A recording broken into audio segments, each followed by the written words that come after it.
Magandang umaga po sa inyong lahat. Pagbati po sa inyo dito sa Providence Reformed Baptist Church.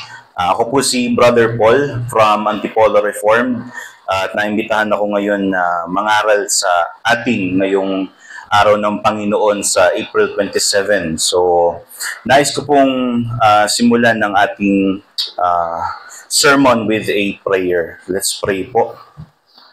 Aming dakilang Diyos, pinupuri ka namin sa lahat ng iyong kabutihan at sa mga providensya mo na nagtuturo sa amin sa kabanalan. Salamat kay Jesucristo na namatay at nabuhay na muli. Meron kaming araw na pinagdiriwang ang kanyang paghahari. Ngayon nga ay makikinig kami sa iyong salita. Samahan kami nawa ng inyong banal na espiritu na mapakinggan ang mga katotohanan na itinuro mo dito sa teksto na aming pagbibigyan ng pansin. Nawa, ang mga paggabay ng iyong espiritu ang siyang manguna sa aming mga puso at isipan sa kung paano namin titingnan ang aming obligasyon sa pagsamba. Ito po ang aming panalangin kay Kristo Jesus. Amen. So, recently, brethren, ay dito sa social media ay may kumalat na post kung saan ay naging controversial siya na post patungkol kay Leni Robredo. Si Leni Robredo na dating vice presidente ng ating bansa ay itinaas yung kamay ni Manny Pacquiao at itinaas yung kamay ni Ben-Hur Abalos. Ngayon, umani ito ng samut-saring mga reaksyon mula sa mga tao na nanggagaling sa oposisyon ng kanyang partido. Gayon din yung mga tao na nagmumula sa kanyang mga kapartido. Nagkaroon ng mga pagkukwestiyon sa kanyang motibo bakit niya yun ginawa. So iba-iba yung naging tugon ng mga tao tungkol dito. Merong mga kinwestiyon yung karakter ni Ginang Robredo. Meron namang mga kumukwestiyon sa kanyang sinseridad sa advokasya niya sa pagtatatag ng malinis na gobyerno. So naging malaking usapin sa Pilipinas o sa mga Pilipino yung sinseridad at karakter ng isang tao mula sa pangyayari na ito. So from this experience or situation, we can see that whatever we are doing, whether yan ay maliit na mga bagay o malaking mga bagay, ang pagiging sincero, genuineness, and also commitment are important characteristics na ang isang tao ay dapat mayroon sa kanyang mga ginagawa. Similarly, in the text that we will read for our sermon, the Israelites were privileged to have been delivered from the hands of the Babylonians for 70 years. 70 taon silang naging exile under sa rulership ng mga Babylonians and are now given the most important task of rebuilding the temple. We shall see how the people of God, the Israelites in the Old Testaments, responded to God's call for their action. Now, doon sa ating teksto for our sermon na Haggai 1 verses 1 hanggang 5, makikita nyo doon yung history ng mga Israelita. Ang konteksto nitong Haggai, brethren, is ito yung panahon kung saan yung mga Israelita is nakalaya mula sa pagiging exile nila sa pamumuno ng mga Babylonians. Nung nasakop ng Persia yung mga sakop ng Babylonia, ay nagkaroon ng utos si Cyrus the Great, yung leader ng Persia, sa mga Israelita na bumalik sila sa Jerusalem at muling itayo yung templo. Kasi nung panahon na sinakop yung mga Israelita ng mga Babylonians, ay winasak ng mga Babylonians yung kanilang templo. And the temple is a very significant place for the Israelites. So nung dumating si Cyrus the Great, ay inutusan niya itong mga Israelita na bumalik sa Jerusalem at muling itatag yung templo. Mababasa niyo yun sa Ezra 1-2. So the work of the rebuilding of the temple, however, stopped because of some opposition. Merong mga Israelita na nais makigulo sa pagtatayo muli nung templo. Mababasa niyo yun sa Ezra 3:1 to chapter 4, verse 5. Yung mga Israelita na yun ay mga Samaritano. Ang ginawa nila ay nag-offer sila ng help doon sa mga taga-Judea, ng mga taga-Jerusalem. Sabi nila, gusto namin kayong tulungan sa pag-build ng temple. Maganda naman yung adhikain nila. Kanya lang, itong mga taga-Jerusalem ay kinikilala nila na itong mga Samaritano na ito ay sumasamba sa mistulang kaparehong Diyos, pero nakikidalo sila sa mga paganong mga practice. So tinanggihan nila yung offer ng mga Samaritans to help to rebuild the temple because of their impure worship to God Jehovah. Ano ang ginawa ng mga Samaritano na ito? Inusig nila yung mga Hudyo na nag-build ng temple. Diniscourage nila isa-isa. Isa-isa nilang kinausap yung mga Israelita sa Jerusalem na huwag ituloy yung pagtatayo muli ng templo ng Diyos. Dumating ang panahon, tumigil ang lahat ng mga Israelita dito sa Jerusalem sa pagtatayo muli ng templo. For 16 years, walang tumatayo para muling itayo yung templo ng Diyos. Now, ano yung significance nun for them? Then came the prophet Haggai. Prophet Haggai prophesied in an effort to motivate the people to renew their work of temple restoration. Now, you might ask, bakit mahalaga sa mga Israelita yung templo? If we're going back to the Old Testament, meron silang tipanan kay Moses doon sa Mosaic Covenant na tinatawag, na inutusan sila ng Diyos na magtayo ng tabernakulo. Lumipas ang panahon sa panahon ni Haring David, inutusan naman si Solomon na magtayo ng templo. Bakit? Kasi dito nananangan ang presensya ng Diyos sa lumang tipan. Ang presensya ng Diyos ay narito sa templo. Doon una sa tabernakulo, dito naman sa templo ng mga Israelita. Hindi kagaya sa panahon natin na ang presensya ng Diyos ay nasa atin. Ang presensya ng Diyos ay nandoon sa loob ng templo. So without the temple, we can think that the presence of God is missing in the midst of the Israelites. Walang templo, walang presensya ng Diyos. Bakit importante ito sa panahon ni Haggai? Sapagkat ang mga Israelita sa panahon ni Haggai ay tinanggihan ang muling pagtatayo ng templo. Sinasabi nila na wag muna, hindi pa panahon.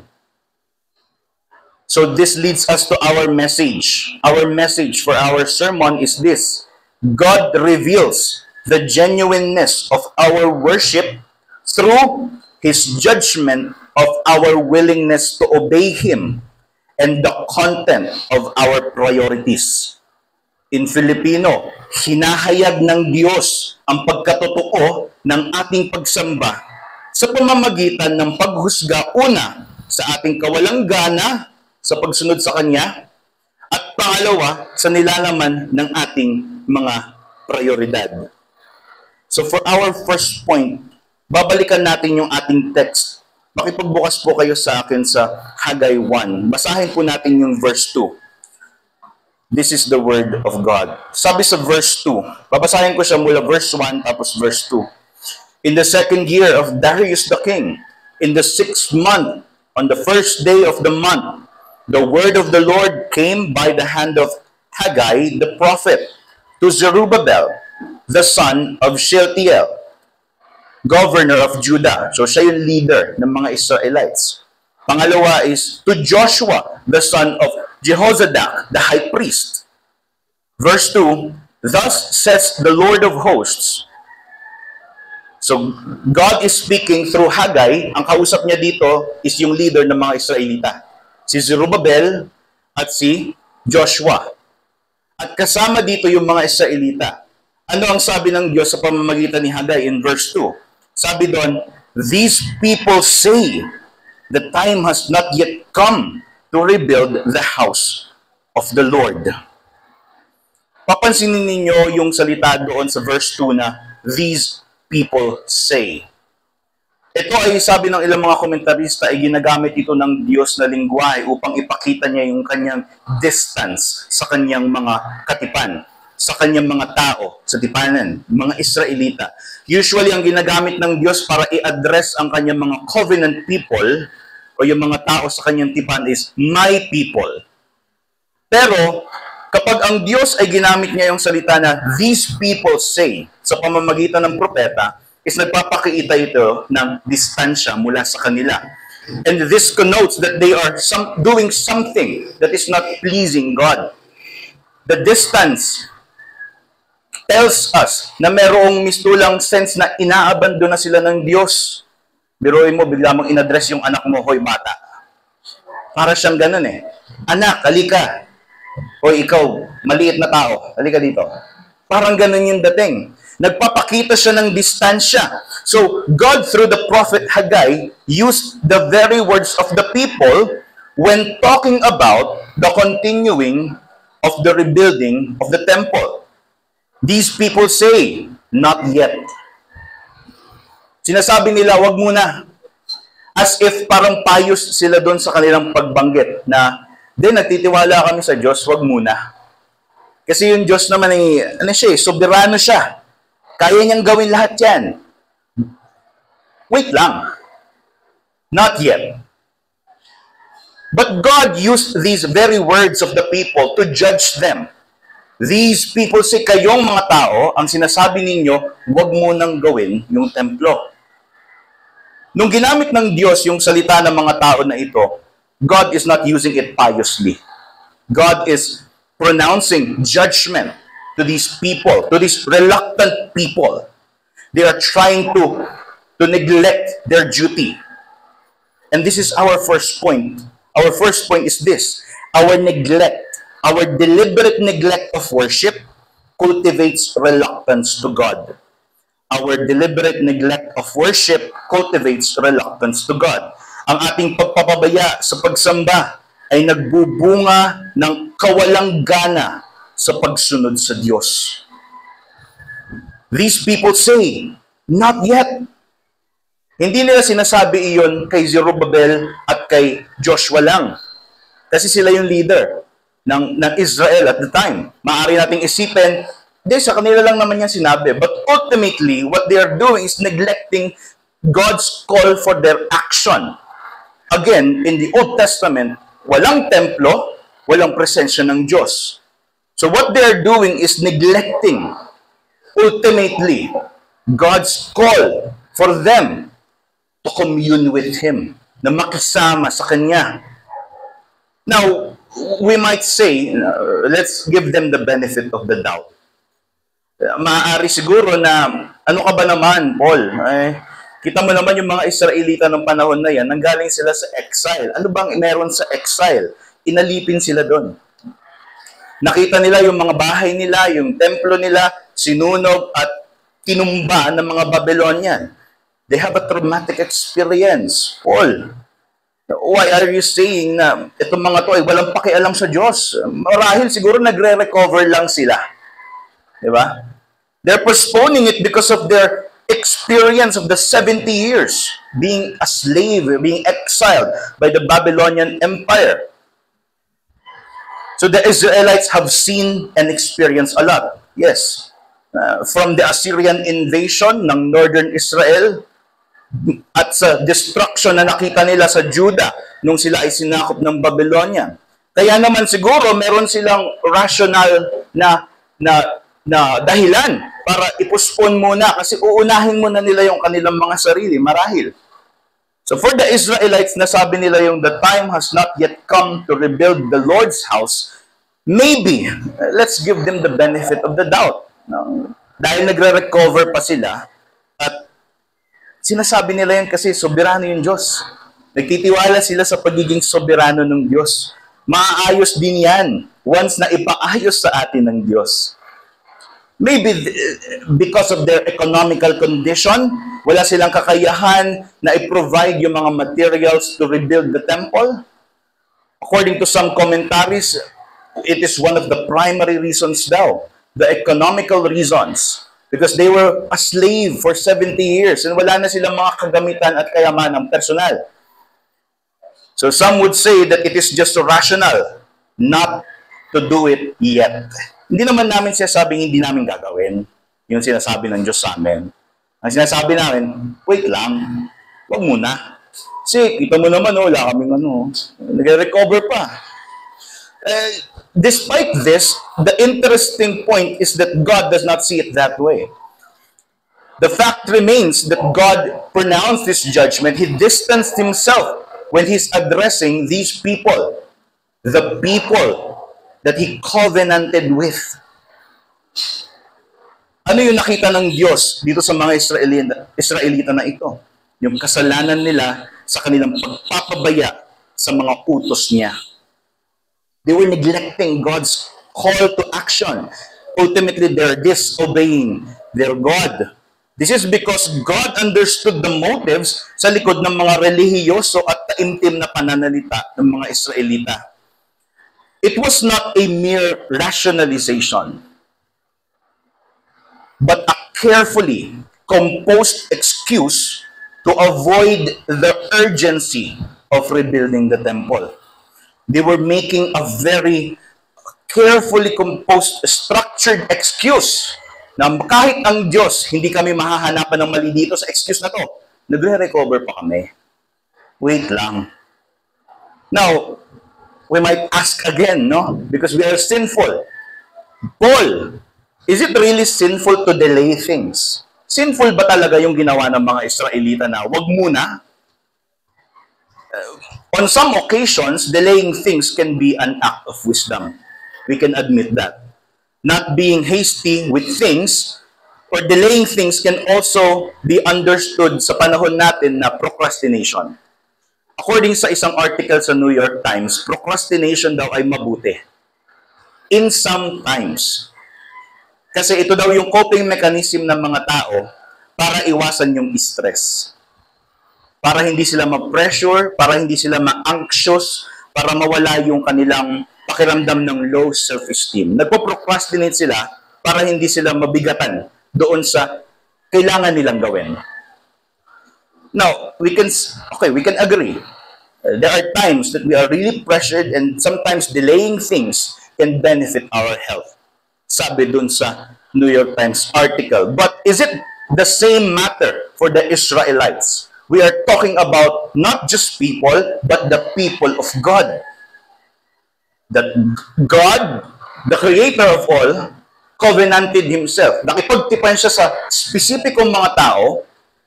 Sila yung biniyayaan ng Diyos ng relasyon niya kaysa sa ibang mga bansa. Is it also the same thing with the Israelites? Brethren, no. Their procrastination, their delay is not for their benefit. God judged their delay. This matter is not merely a delay of action for the Israelites. It is a neglect of their sacred duty of what? To worship God. No place for worship, no communion. Walang lugar ng panambahan, walang templo, walang presensya ng Diyos. Ano yung tinatanggihan nila sa madaling salita? Ang presensya ng Diyos. Bilang tao ng Diyos, marapat ba sa tao ng Diyos na tanggihan mo yung presensya ng Diyos? Kung kaya naman yung mga binitiwang mga salita ng mga Hudyo na it is not yet time, it speaks volume of their degenerating view of God and their need for Him. It talks a lot about the status of their heart and their view of worshiping their Lord. Now, for us Christians, hindi tayo inutusan na muling itayo yung templo. Hindi tayo inutusan na pagandahin or paggarbuhin yung lugar ng panambahan. Beneficial iyon. Pero hindi yun yung utos sa atin bilang mga Kristiyano. Yung utos na itayo yung templo, muling itayo yung templo para sa mga Israelita, para sa atin ng mga Kristiyano, ito na ay pumapatungkol sa larangan ng ating pagsamba sa Diyos. Ang templo ng Diyos sa Bagong Tipan ay kung nasaan nagtitipon ang kanyang mga tao. The gathering of the saints is promised in Matthew 18:20, where 2 or 3 are gathered together, there I am with them. So the presence of God, Christ, is in the midst of the people of Christ when they are gathered together. Kung kaya ang utos sa atin ay hindi na patungkol sa pagtatatag ng templo, kundi paano nating mapapatatag, mapapalakas, mapapalago ang pagsunod ng bawat isa sa Diyos. Tayo, ang utos sa atin ngayon ay gumawa ng para sa kaharian ng Diyos. And the point is that God sees through us. Nakikita ng Diyos yung mga excuses natin in this work for His kingdom. He understands that our reluctance to obey Him is not solely due to the circumstances na nararanasan natin. The real problem, brethren, according to our text, lies in the simple, small steps we take in our acceptance of our sins. The real problem is not our circumstances. It is our small steps of compromise to our sins. Our delay of action paves the way to neglect kung ano yung tunay na nagmamatter in our life. The position of our hearts in our worship and service to our God. Pag-isipan natin ito ng maigi, mga kapatid, sapagkat kailangan nating makita ano ba yung mga pumipigil o humahatak sa atin sa yung buong paglilingkod natin sa Diyos. Yung mga Israelita sa panahon ni Hagay ay ibinangga nila yung kanilang mga personal na dahilan doon sa napakalinaw na utos ng Diyos. Ganito rin ba tayo? Bilang mga individual na Kristiyano, ang mga nangyayari sa iglesia ay hindi hiwalay sa kung paano mong personal na pinapahalagahan ang pagsamba sa Diyos. Your personal conviction towards service and worship of our God affects the church. It is not just you. We are a people of God. The presence of Christ, the real presence of Christ, is kung nasaan nagtitipon ang mga tao ng Diyos. Yung neglect ng isa, it affects the whole. How do you view worshiping in Sunday? How do you view the means of grace? How do you view prayers? How do you view Bible reading? How do you view fellowships with your brethren? Kagayang kapag sa isang pamilya ay merong may sakit, ay naghahawa-hawa ang mga Kristiyano kapag merong isang may kasalanan na hindi kinukumpronta ang kanyang kasalanan. At nagkakahawa-hawa ang mga Kristiyano sa loob ng iglesia kung ang mga miyembro nito ay hindi handang sa kanilang pag-ibig ay tulungan itong kapatid na lugmok sa kanyang kasalanan at kalungkutan. Ang mga maliliit nating hakbang ng pangtaggi sa Diyos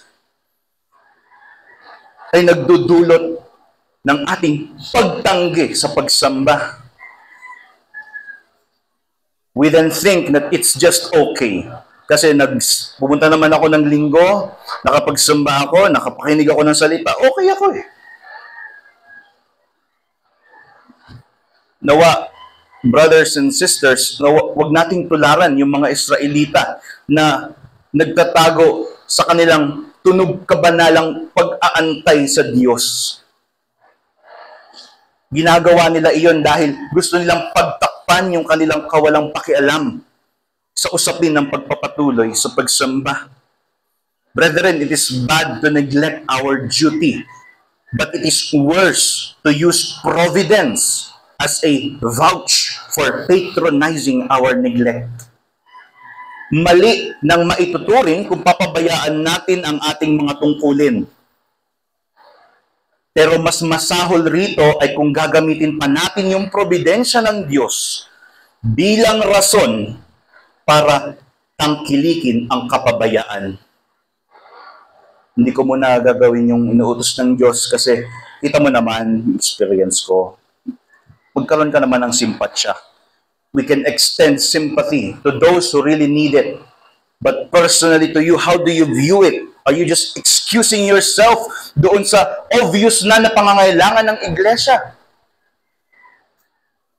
Is it really true na because of this, hindi mo kayang gawin ito na iniutos ng Diyos? What's at stake in this matter, brethren, is that the kingdom work of God is being delayed. People are not being reached because of our delay of action. Sa pangangailangan ng ating iglesia, men are called to preach and proclaim the gospel message. Where are the men? Women, to follow the godly example of other women who are mature in the faith, the fathers and the mothers, to conduct family worship and lead their families to salvation and maturity in the faith. Brethren, we have work to do. Meron tayong kailangang gawin. We have no time to bargain for our convenience. Our work is too great. Our time is short. But our reward with God is sure. You have Christ. We should repent of our excuses and embrace this liberating call of God to serve Him with all sincerity and genuineness in our life of worship. Sa mga kasama naman natin o sa mga makakapakinig nito na mga hindi pa Kristiyano, ikaw na hindi pa lubos na nagtitiwala sa Panginoong Jesus, ikaw na patuloy na nagsasabi na hindi mo pa kailangan ng kaligtasan, ang mensahe sa iyo ay huwag mo nang ipagpaliban ang pagsisisi mo sa iyong kasalanan.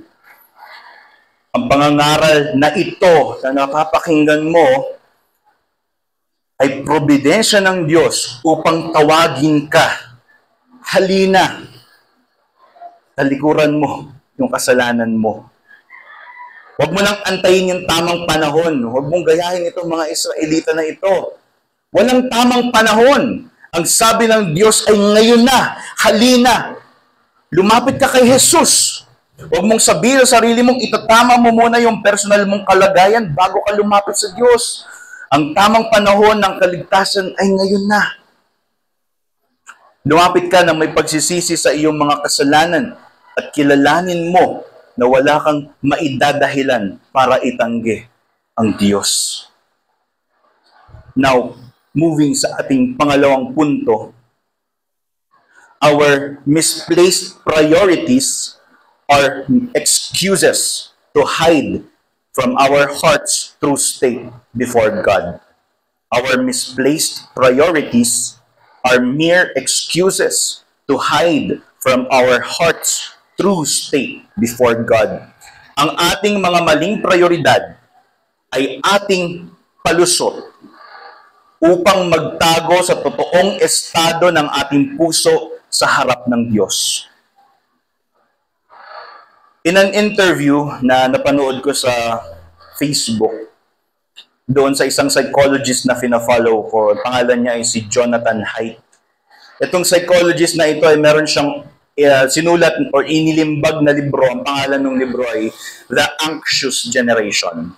So, doon sa interview, yung reporter ay kinakausap si Jonathan Haidt. Sabi ng reporter, Mr. Haidt, the data presents na yung mga Gen Z daw ay less yung kanilang pag-participate sa premarital na sex.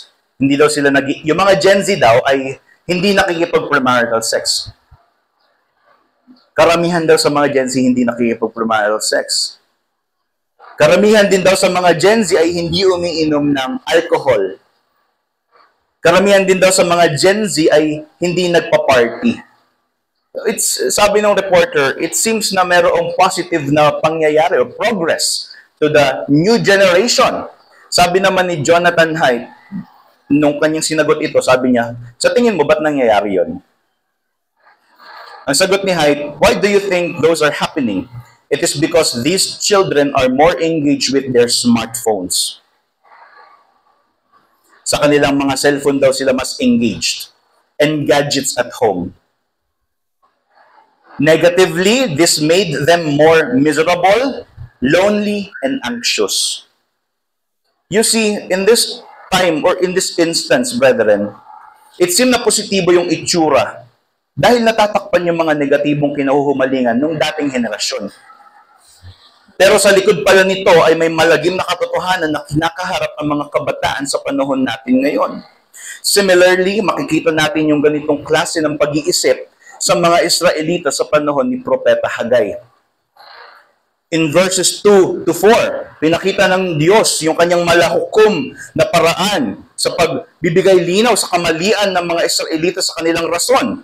Sabi dun sa verse 2, these people say, the time has not yet come. Ano yung naging sagot ng Diyos sa kanila sa pamamagitan ni Hagay? Ang sabi ng Diyos sa verse 4, is it a time for you yourselves to dwell in your paneled houses, while this house of the Lord lies in ruin? Ito ba yung panahon kung saan kayo ay nananangan sa mga bahay ninyo ng mga magagarbo? Sinasabi ninyo na walang panahon para sa templo ng Diyos, pero ang mga tahanan ninyo ay puno ng mga magagarbong materyales. In KJV or in ESV, yung word doon is paneled. Ano yung ibig sabihin ng paneled houses? It means yung mga biga ng kanilang tahanan, itong mga ganyan, ay gawa daw sa mga mamahaling materyales na kagaya ng cedar wood.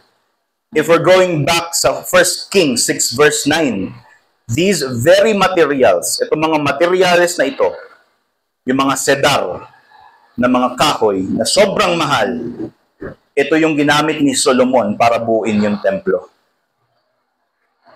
So this defeats the claim of the Israelites that they are still recovering from the effects of their exile. Their claim of magically waiting for divine providence to act on them is defeated. They are found to have no excuse in their delay of God's work. Maaari nating maitago ang ating kawalang pakialam sa kalagayan ng ating puso patungkol sa mga bagay tungkol sa Diyos. Maaari nating pagtakpan ito ng mga mabubuting hangarin. Unahin ko muna yung sarili ko, pastor. Unahin ko muna yung pamilya ko. Unahin ko muna yung, kasi exile kami. We are confronted with the same truth, brethren. Kagaya ng mga Israelita na inuna yung kabutihan nilang pampersonal, hindi natin maitatago sa Diyos ang mga itinatanggi nating mga pagsawalang bahala sa mga utos niya. God sees through it all. Napakalaking usapin for them yung pagtatatag ng templo. Bakit? Because the presence of God is there. Without that, they're neglecting their God, essentially. For us now, Christians, si Kristo, ayon kay Juan, ay tumabernakulo sa atin. Ang Panginoong Jesus, ang sentro ng pagsamba ay hindi na nakabatay sa lugar. Bagkus, kung nasaan yung presensya ni Kristo, nasaan yon? Sa pagtitipon ng mga mananampalataya. Yung hindi mo pagdalo ay nagpapakita ng iyong kawalang pakialam sa estado ng puso mo sa harapan ng Diyos. Kung kaya naman para sa atin ang obligasyon ay hindi lang sa pagsasaayos ng church, ng place of worship. The matter for us Christians is paano mong patuloy na binubuo yung mga kasama mo sa iglesia. Hindi na pader yung binubuo natin, yung ating mga kapatid na sa iglesia. Paano mo tinutulungan silang buuin sa kanilang kabanalan? Paano mo tinutulungan yung bawat isa na mas magkaroon ng lumalalim na relasyon sa bawat isa? Paano mo tinutulungan yung bawat isa na lumago sa pananampalataya?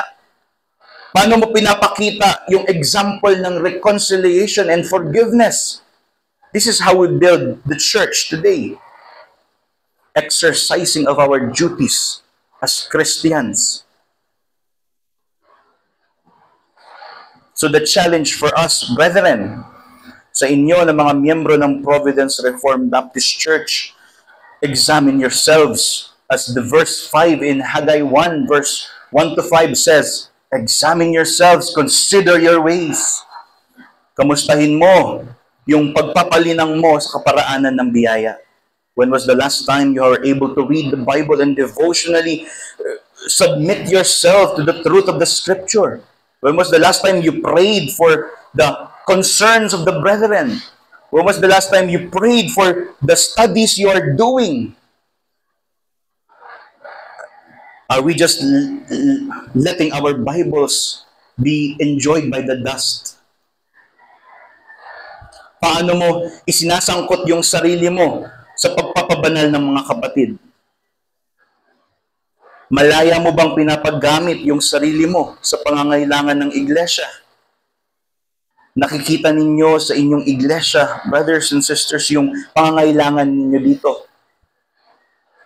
You understand that you, as a Christian, have something to do in order to help the brethren grow. Ano iyon? Unawain mo sa iyong sarili. Pinapagamit mo ba yung sarili mo sa pangangailangan ng iglesia? Na magsikap tayo, na magsanhi ng paglago sa bawat isa. Now, hindi tayo iniwan dito sa teksto ng magical method na isang panalangin mo magiging okay na lahat. Even the text tells us na systematic yung progress nung pagre-rebuild ng temple doon sa Haggai. Sabi doon, 2nd year of Darius the king, in the 6th month, on the 1st day of the month, the word of the Lord came by. Napaka-specific ng panahon. What it tells us is that we can be strategic. We can have a clear position kung paano natin gagawin yung ating mga duties. We need to think of ways na mapaprioritize natin yung pangangailangan ng ating church, yung pangangailangan ng paggawa natin para sa Panginoon. We can make plans. We can talk to our brothers and sisters. We can pray with them. Mag-set ka ng schedule sa isang linggo na ito, mga kapatid na pwede kong ipagpanalangin. We can do it. Why? Why should we prioritize the work of our God? Why?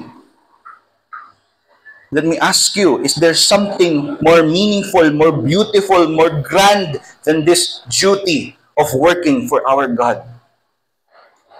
Wala na. Ang makapagbibigay sa atin ng taimtim na pagkaintindi sa purpose ng ating mga buhay is ito, mabuhay ng para sa ating Diyos. Nawa, huwag mong hayaan na mahalina ka ng ibang mga prioridad. Turuan mo yung puso at kaluluwa mo sa higit mong pangangailangan. Brothers and sisters, the temporary gains are not comparable to the everlasting gospel treasures in our Savior, Jesus Christ. Righteousness, sanctification, holiness, adoption. Ito yung mga nineglect natin. If we are prioritizing other things, it's hard. Yes, but we have a model. We have someone who did it for us. We need to look to Christ in this matter. The best example of taking the matters of worship as priority, despite ng mga nararanasan niya, ang Panginoong Jesucristo. Siya na Diyos at Hari ay bumaba, naging tagapaglingkod, hinusgahan at sinubukan ni Poncio Pilato at ng mga Pariseyo, namatay para sa mga kasalanan natin. He made salvation available for us and communion with the Father available for us. We are free from our procrastination. Para naman sa mga hindi mananampalataya, kung hindi ka pa rin lumalapit sa Diyos at humihingi ng saklolo kay Jesus, pakinggan mo nawa itong imbitasyon na ito. Bitiwan mo yung kapit mo sa iyong mga kamay. Asamin mong bukas palad na iprioridad ang kaligtasan kay Jesucristo. Walang mas higit na bagay dito sa mundo kundi ang matanggap ang kaligtasang nagmumula kay Kristo. And to conclude our sermon, let me read to you a quote from Thomas Brooks. Sabi niya, "Your life is short, your duties many, your assistance is great, and your reward is sure. Therefore, Faint not, hold on and hold up in ways of well-doing, and heaven shall make amends for all. Maikli ang iyong buhay. Marami ang iyong tungkulin. Dakila ang iyong tulong. At tiyak ang iyong gantimpala sa Diyos. Kaya't huwag ka nawang panghinaan ng loob. Magpatuloy ka at manatiling matatag sa paggawa ng mabuti. At ang langit ang siyang gaganti para sa lahat. Let's pray. Aming dakilang Diyos, salamat sa iyong salita. Salamat sa katotohanan na itinuturo mo dito sa teksto mula sa pangangaral ni Propeta Hagay sa mga Israelita.